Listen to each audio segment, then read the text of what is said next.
What's good? So, how's everyone doing? This is another late night video that I just randomly decided to do at like midnight at night when I have work in the morning. But we're just gonna talk about the new Shang-Chi movie. I think I'm probably gonna start like a whole new segment on my channel where I just like kind of talk about movies and stuff. This is like that's like actually what I wanted to do. Like when I first started my channel, like that's like literally what I wanted to do, was just like talk about movies all the time. For some reason I just like haven't really been doing that. That is like what I did for my first video, I will say that. But like I kind of like strayed away from that for a while. Just like went into cooking videos for some reason.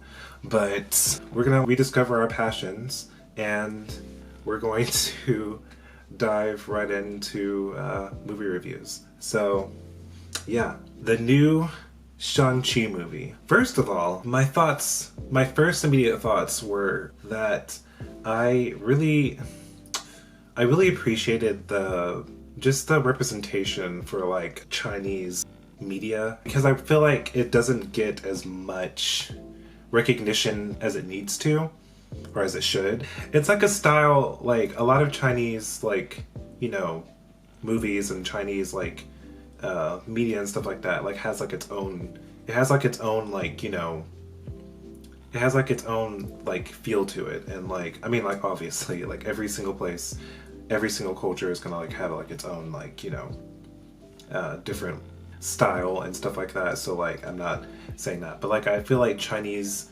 movies, they have like a very like sincere, dynamic approach to like you know, filming and like world building and stuff like that, that like I feel like just needs like a lot more attention than it does. That was like my first immediate thoughts on this movie, being like based on Chinese culture and Chinese style of filmmaking. And then what I also really appreciated for this movie was just like it's I appreciated the approach that it went with the concept of like growing up, and like how like eventually at some point you're expected to like, there's like a certain like, you know, lineage that you're supposed to go through whenever you're like growing up, where you're like, you finish high school, you like go to college, and then you get a job, and then you get married, and then like you just become like more and more responsible. You are or maybe like your idea of fun kind of changes, or like you're expected to not be having as much fun. I wouldn't necessarily say that. I think it's just like your idea of fun changes as you get older and stuff. So like maybe partying back in like, you know, your college days doesn't exactly look like something that you would want to do now. And that much I get. But at the same time, it brought in like Shang-Chi, like it brought in like the whole idea that my version of adulthood doesn't have to look like what yours looks like. We don't have to follow the same like trajectory at any age as like our peers and stuff. Like my life is allowed to look different than yours. It went on the idea of like, you know, just because you are in a place where you feel like you're growing up, and you look at me and you say that I'm not growing up because my life doesn't look like yours or something like that, then like you're falling behind, or you're like, you know. And it's kind of like, it challenges that idea. And like, because for one thing, like you can't really just like judge people's lives like that, because like it's kind of like, who are you to like say that? Like, you know, like literally people could just live their lives however they want. And Shang-Chi, or that's not his name, oh my gosh, Sean, that's his American name. Sean and what's her name? Oh my gosh. And Katie.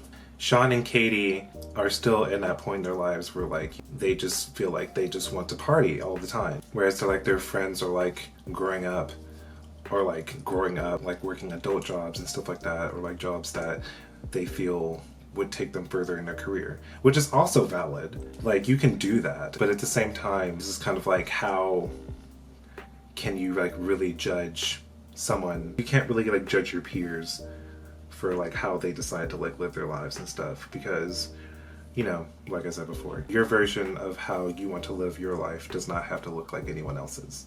So, and like just because it looks different doesn't necessarily mean that someone is not doing as well, or, you know, whatever and stuff. It really just kind of comes down to like how you feel about your life and how you feel about yourself. And that's like the only thing that really matters, to be honest.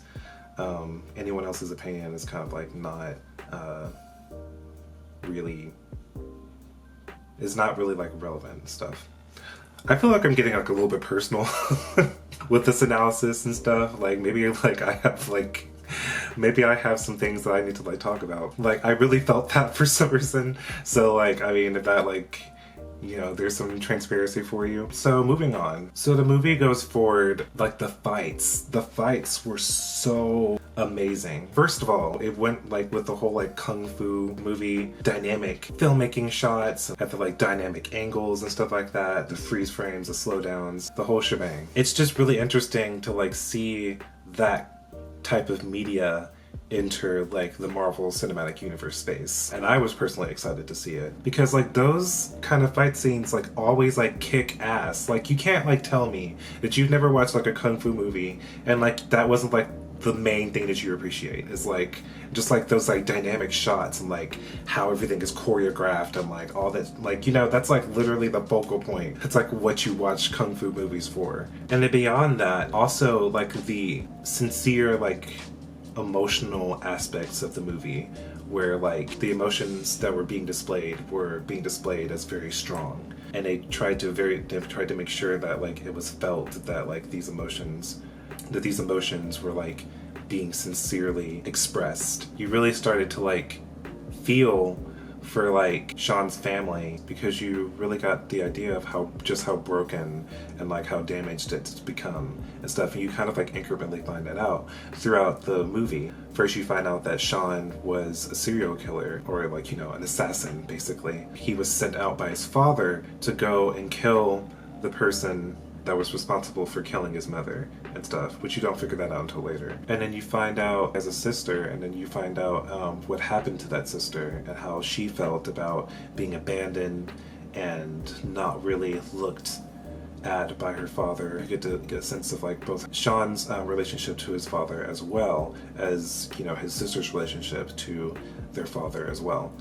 And through that you get like this whole like deep understanding of like just how damaged their family has become because of like, you know, events that took place in the past. But then after discovering that, you also get to dive into the father's feelings, and you realize, and you know, before he was like painted as like, you know, this villainous character and a person that they need to like personally you know, try to defeat, but then you start to see his more human traits, and you start to feel for him a little bit because like he really just wanted to unite his family again, like genuinely after all this time, and he wanted to test them to make sure that they were ready for, you know, what was about to come, or like what he felt that they as a family needed to accomplish. So like he really actually had like this all planned out.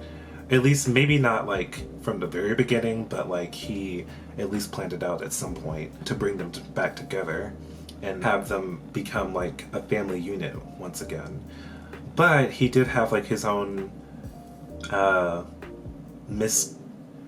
misguided, actually that's actually the perfect word for it, but like another word for it would be just like irrational thoughts that were driving his actions, where he felt like the reason that his wife was killed was because he wasn't on top of his game, or like he wasn't on top of like he wasn't living the kind of life that he was living before, where he was like more active and he was like actually fighting, and he felt like he had probably gone soft, and that was the reason why his wife was murdered, because he had gone soft. So he had to go hard again so that he can make sure that this never happens to his family ever again. And then that caused him to neglect his kids a little bit and caused a very abusive family dynamic that he may or may not have intentionally created. But I think like it was more of just, I feel like it was probably more negligence on his part, where he just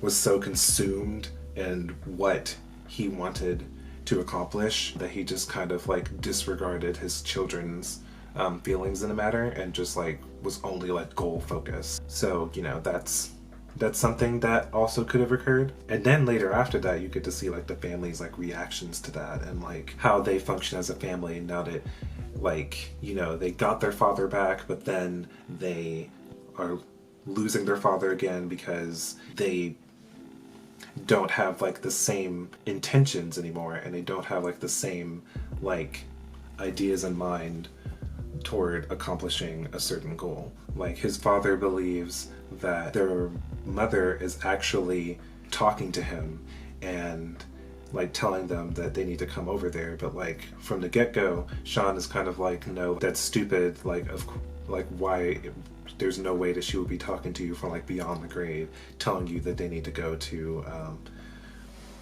Tala, which is the place, you know, that his wife comes from. And then when this happens, you see like the breakage between the father and his kids, because like, you know, they have now gone their separate ways, or they're going their separate ways again regarding this subject, and now he's gonna follow through with like his plans no matter what, and now the kids feel as though they need to stop him. And so that plays into the dynamic of, you know, they actually somewhat do care about their father. They do care about their father, and they want him to stop, and they want to stop him, and they see him as a threat that needs to be stopped, but more so like a threat against himself, and then also, of course, like a threat to others. But they're willing to give him a chance because, you know, that's their father, and like they've reestablished that bond that they had, or like some of that bond that they had back in the past. So,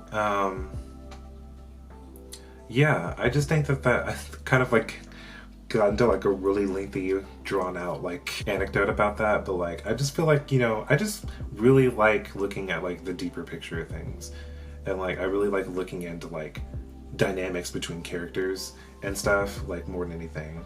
I feel like, you know, if you can like really nail that, that's like what'll probably take your story further than like anything else, more than like even the story itself can. I think if you can establish like characters with like relatable relationships, or like something that can be felt, like a dynamic that can be felt between characters and stuff, or a dynamic within one character that can be felt by the audience in some kind of way, then I think that will create like a more successful film than anything else. And I feel like Shang-Chi was really good at that. Like I feel like it was just quite obviously like you can tell that there was like a lot of passion involved in like creating the movie, and they really wanted to just like make a good movie. Like it kind of follows along the same path as Black Panther. I realize I'm kind of like placing it pretty high, because Black Panther was such like a very finely crafted film and stuff. Like it wasn't just like, you know, like a Marvel movie, like it was actually like a really good movie. And I wouldn't honestly say that like it's as good as that, but I would say that it follows the same like kind of passion towards the craft that they're creating, and the story that they wanted to tell, and the cultures that they wanted to represent, and also like the fighting styles. Like I was actually really excited because like I actually like recognize one of the styles, and it's kind of like, it's probably bad that like this is like where I got it from, but like their mom and like, you know, the Tala people, their martial arts style like looks like a lot like, you know, the airbenders in Avatar: The Last Airbender. Their martial arts style like really follows that same kind of like idea, and I believe that style is called like the Bagua style. I believe that's what it was called. And the whole idea of that style is like to use your opponent's moves against them and stuff. So rather than, you know, fighting head on, like it's more about like redirecting and like using the enemies or your opponent's forces against them, which is actually like a really cool fighting style. Like it's like actually, it's a fighting style that like can be implemented and like used in any kind of situation, like no matter what your opponent may be, as long as you know how to like what you're looking for in terms of like how to use their like strengths against them. You can pretty much take down like any enemy in that kind of way. I think that's really cool. So I realized that like I kind of like more talked about like, you know, the inner mechanisms of the movie rather than talking about the movie as a whole. But like that's kind of like more so like what I personally do whenever I analyze movies. Like that's just kind of like what I look at. As like far as the overall story goes, I really thought that like it flowed pretty well. Like I thought the slow transition of like you finding more out about like Sean's powers and then Sean's family, and then finding out like his destiny, or like and uncovering like more and more of like his past and stuff and how that relates to the story now. I think that that was like very well done in my opinion. The only thing that I actually would kind of criticize is just like the father's like relentlessness towards, I understand that like he was like in an irrational state of mind. He's been being talked to by like this person or this otherworldly figure that he really does believe is his wife talking to him. So it's probably hard to like at that point accept